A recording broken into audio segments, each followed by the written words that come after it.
सोलापूर जिल्हा परिषद सोलापूरच्या वतीनं 44 कर्मचाऱ्यांना अनुकंपा तत्वावर नियुक्तीचे आदेश राज्याचे ग्रामविकास मंत्री जयकुमार गोरे यांच्या हस्ते प्रदान करण्यात आले। याप्रसंगी उपाध्यक्ष आमदार राणा जगजितसिंह पाटील, जिल्हा परिषदेचे मुख्य कार्यकारी अधिकारी कुलदीप जेंगम, अतिरिक्त मुख्य कार्यकारी अधिकारी संदीप पोहिणकर, उपमुख्य कार्यकारी अधिकारी स्मिता पाटील, विशेष कार्यकारी अधिकारी ज्ञानदेव घोले, उपमुख्य कार्यकारी अधिकारी सूर्यकांत भुजबळ, जिल्हा ग्रामीण विकास यंत्रणेचे प्रभारी प्रकल्प संचालक अमोल जाधव, मुख्य लेखा व वित्त अधिकारी मीनाक्षी वाकडे, शिक्षणाधिकारी सचिन जगताप, शिक्षणाधिकारी कादर शेख, जिल्हा कार्यक्रम अधिकारी प्रसाद मिरकले प्रमुख उपस्थित होते।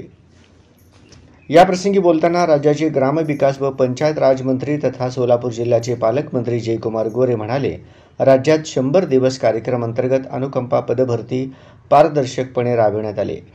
सोलापूर जिल्हा परिषदेने यात आघाडी घेत सर्व अनुकंपा अंतर्गत 100% जागा भरून उत्कृष्ट काम केले आहे।